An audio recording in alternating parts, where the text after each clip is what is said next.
അങ്ങ് തൃശൂരിൽ മകൾ ഡബിൾ ബെല്ലടിക്കുന്ന ഒരു ബസ്സിൽ വളയം പിടിക്കുന്നത് അച്ഛനാണ്. കൊടുങ്ങല്ലൂർ കോട്ടപ്പുറം റൂട്ടിലോടുന്ന രാമപ്രിയ എന്ന ബസ്സിലാണ് അച്ഛനും മകളും ഡ്രൈവറും കണ്ടക്ടറുമായി പ്രവർത്തിക്കുന്നത്. കഴിഞ്ഞ 1.5 വർഷമായി എംകോംകാരിയായ അനന്തലക്ഷ്മി അച്ഛന്റെ ബസ്സിലെ കണ്ടക്ടറായി ജോലി ചെയ്യുകയാണ്.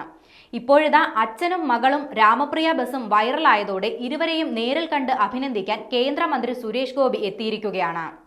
നേരിട്ടെത്തി ആശംസ അറിയിച്ചതിനൊപ്പം തന്നെ മന്ത്രി ബസ്സിൽ യാത്ര ചെയ്യുകയും ചെയ്തു. കോട്ടപ്പുറം പള്ളിയിലേക്ക് ഫാദർ വർഗീസ് താണിയത്ത് ചാരിറ്റബിൾ ട്രസ്റ്റിന്റെ പാവങ്ങൾക്കുള്ള 40 ഭവനങ്ങളുടെ താക്കോൽദാനത്തിന് എത്തിയതായിരുന്നു മന്ത്രി. അതിനിടെയാണ് അച്ഛനും മകളും ഒരുമിച്ച് ജോലി ചെയ്യുന്ന ബസ്സിനെ കുറിച്ചറിഞ്ഞ് ഇരുവരെയും നേരിൽ കാണാനായി എത്തിയത്.